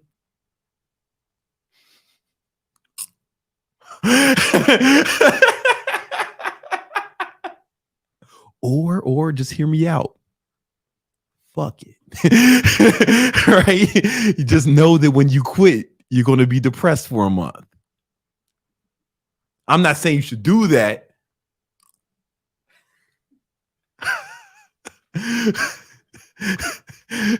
You have to see if the juice would be worth the squeeze. If abusing a drug for a few months to a year will make you way more productive, you make way more money, if it's worth being depressed and sad for a month, it might not be for you.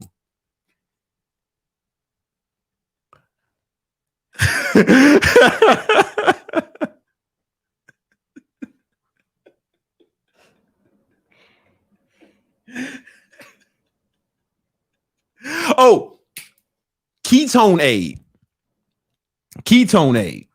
Let me just bring it up. I want to show them.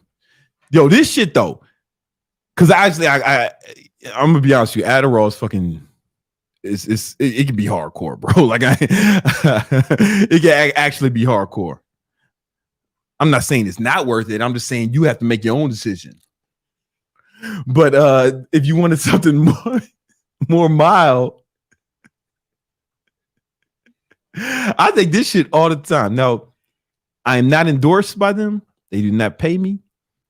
I do know the CEO. He's a cool dude, but he ain't like my fucking nigga or no shit like that. I like him, right? But I just really like this product. It's ketone aid, right? You take this shit and it's like exogenous ketones, but it's not like this shit. Like this type of shit is trash. You know, the salts is like kind of trash. It's the ketone esters. This shit, it tastes like gorilla piss, man. I ain't never tasted gorilla piss. But if I had to, I imagine this is what it tastes like. But it gives you like a jolt of energy. And there was this one period in my life I needed to make a lot of money, man. And you know, I didn't have access to Adderall or any pharmaceutical intervention, right? And I took this shit as well as I kept my diet super clean, and I was on a ketogenic diet. If you do keto right, you should have more energy. It won't work for everyone. I know you guys hate keto. But you don't even need to be on keto to take this, right? And feel it. Like this shit is a force multiplier. This one is trash. Don't get this. Don't get this. They try to say the same thing. It's bullshit. This is the only one I stand behind, right? But yo, man, all right. You take don't show my screen because I want to pull this up. Yo, man, diet is probably your main source. Hold on.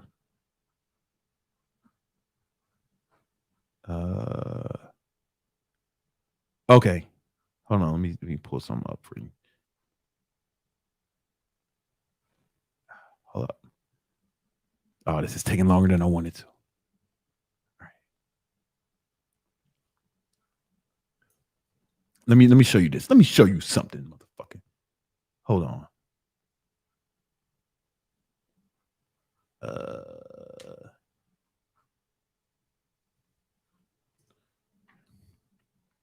All right. Studies show the link between diet and cognitive function. So basically, in this article, they're just talking about how the ketogenic diet helps with cognitive function. Right. So you have more energy. You'll tell you, man, give it a shot, or if not, just drink the ketones. That you'll find that helpful, even if you eat a bunch of carbs. We have Gabriel. Hey. Hello, Brandon. How are you? What's up, Gabe? I remember in your old live streams, you said you weren't into investing in the stock market. Who or what changed your mind and got you into it? Moneyberg showed me that he made like $1 million in a month, in like just a few months. And also, you know, this guy's a big fan. If he's been watching that old shit from like years ago, I think that was like 2016, right? So that was like a long time ago. And at that time, I was putting all the money back in the business, right? So I wasn't, there's a lot of stuff I wasn't doing. I wasn't investing. I wasn't buying jewelry. I wasn't buying designer clothes. I was putting like almost all my money in the business and living well below my means. And I talk about that in the Baller Mindset course, right? There's levels to this, right? But not investing in the stock market was a mistake. At least putting some money, like honestly, if I would have been I had $2,000 a month I could have put in there, right? That'd have been, yes, 2017 to, let's talk about it, right? The stock market returns, hold up. This is why it was a big mistake, right? So if I go to a compound interest calculator, all right, you can show it now. I mean, I had money. I would just put it all in my business, which wasn't a bad idea, right? But let's just say I just put, again, $2,000 a month. And I was doing those live streams in what, 2016? What's that, 8 years ago? No, it's longer than that. I can't check. Yeah, 2016. 7, 8 years ago, right? Let's call it 8. Boom. And you have life from 14, to be honest. 2014. Damn. 14, 15, yeah. All right, so let's call it 10 years. Let's just call it 10 years, right? Because I had it dope before that. All right, boom. Even just basic stock market shit, boom. Nothing sexy. Just index fund, 10% a year, starting with, let's just say I started with 0, right? If I would have just did that, is that 10 years, 10%? Did I do that right? Yeah. Right. That would, I mean, that's some money. You know what I'm saying? That's something. You know what I'm saying? Like, and let's just say it was more than that. Let's say I was really into it like I was doing now. Let's just say I just did a little better. Oh, sorry. I just did a little better. If I knew what I knew now about the market and just did a little better, oh, that'd have been way, now we're getting close to like $500,000. But I had way more money than this. Like, let's say I put like,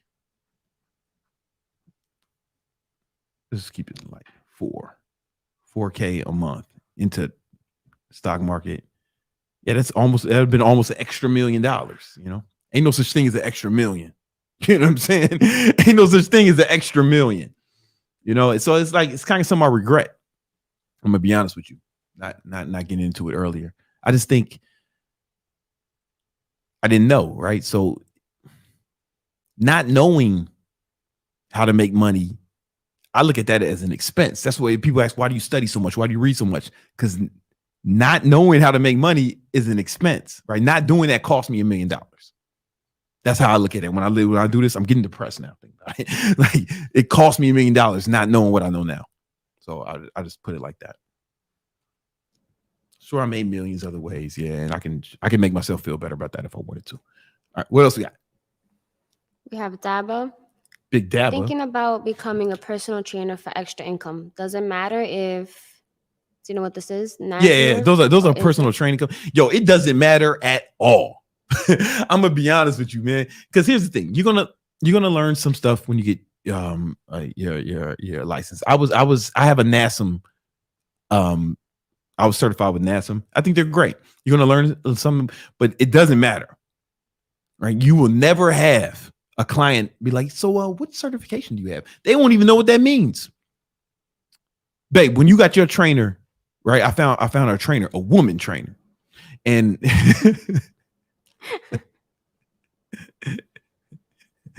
Ain't no nigga correcting her form or nothing. I got her a woman trainer. Did you ask her what certification she had? Not at all. I just looked at her physique. Do you even know if she's certified? Nope. You never even thought to ask, right? That's the average consumer, right? It doesn't matter at all. Either one of those is fine. Either one of those is fine. It's good information. But here's the thing: it doesn't make you a good trainer either. It just means you learned some things, right? There's more to it than what they're going to teach you. But you'll never hear me speak against more education. So I like where your head is at. Hey, and thanks for the bread. You know what I'm saying? We're gonna put that towards the thyroid cover. We got Curry King Express. Thank you for the value. Curry King, you know what I'm saying? Express. So let me tell you something, man. My man, he's not just giving you curry. It's royal curry, right? There's royalty attached to it. And he's not just giving you royal curry. He's giving it to you fast, like top speed, express, in the express lane. You know what I'm talking about? You getting royal curry as fast as possible. Shout out to him, man. That's what I gathered from his name. With the $2. Let's go. Both them dollars gonna go to good use, brother. Bless you. Excuse me. Thank you.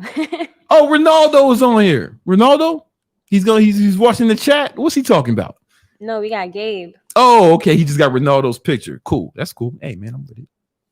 How much bread should I have before I buy a supercar jewelry? I'm 21, don't have a girlfriend, but I'm sexy. Should I focus on hitting 10K a month before I get a girlfriend? There's a lot to unpack there.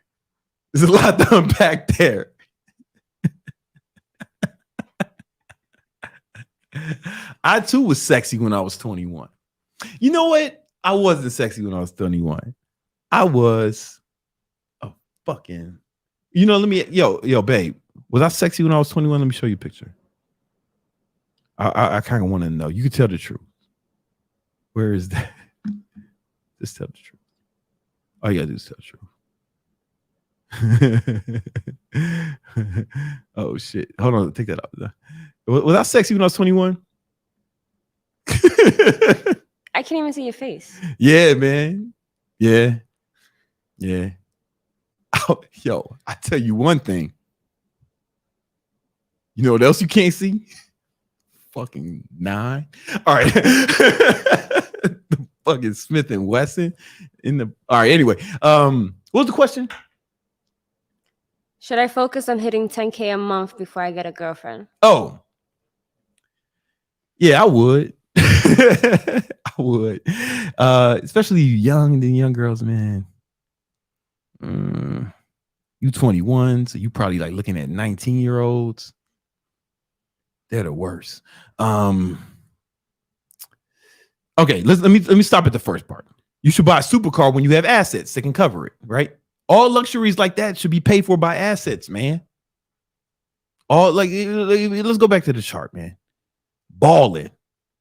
You're balling when the income from your assets cover your living expenses and to cover any luxuries, right? You need to focus on that. Building up your assets so like it pays it.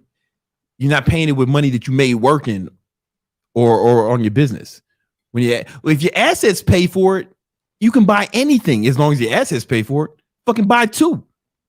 Buy 2 supercars. If your assets pay for it, right? My fucking watches and jewelry and shit, my assets pay for that shit, man. I ain't tripping off that. I can buy one of these every week. Every month. I ain't gonna cap. Right. But with the money from the assets. And it's cool, man. And it's not a big deal. That's that. 2, you focus on hitting 10K a month before you get a girlfriend. Listen, man. Here's the thing. Here's the rule with girlfriends, right? You need to just be on your path to hit your goals. And if someone wants to take that ride with you, then let them hop aboard. But if not, then they gotta go. They gotta walk another path, right? But you don't deviate from your plan. I don't care how many girlfriends you have. You don't deviate from your plan to hit your goals and fulfill your potential, right? You don't do that shit for no girl. If she wants to ride, if she believes in you though, and wants to help you move down that path and actually help you, wants to be an asset in your march towards victory, then yeah, get a girlfriend. But only under those circumstances. And that's girlfriend, wife, everything, fucking friend. You know what I'm saying? The homies. It don't matter. Everybody's got to be on your path with you, right? What else we got? Oh, we got to end this soon. I'll end it with 2 comments. All right. Concerned Black Man, great show, family. Yo, man. CBM, man. You always out here, man. And he's concerned. He's concerned, man. I hope I've alleviated his main concerns tonight. And we're gonna end it with Magic Mike 007. 007. He's Thanks like a for the spy, continued he's like a sexy spy. That's what I'm hearing. What's up? I am not gonna call him that. Nah, no, you definitely not. Thanks for the continued effort. Just joined HTT. Hey, I need to invest more. Nonetheless, I'm looking forward to making more money. let's go, man. This brother, he's serious about success. Hey guys, this has been fun. This has been an amazing time. I always have a great time with you.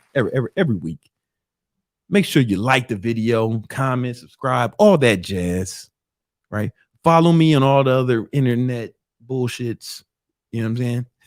Instagram shit. I mean, you can. I already won Instagram. Like I won it. If it I don't know. It's the one with 1 million followers. Don't worry about it. Oh, what they got to do for the podcast shit? Tell them that. I don't understand it. Yeah. So no matter.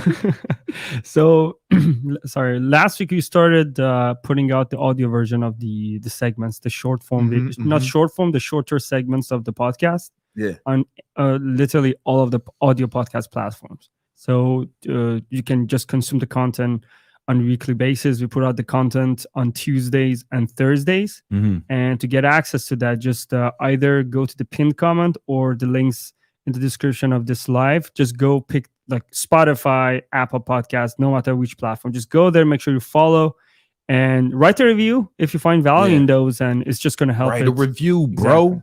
All right. Hey, man. See y'all next week.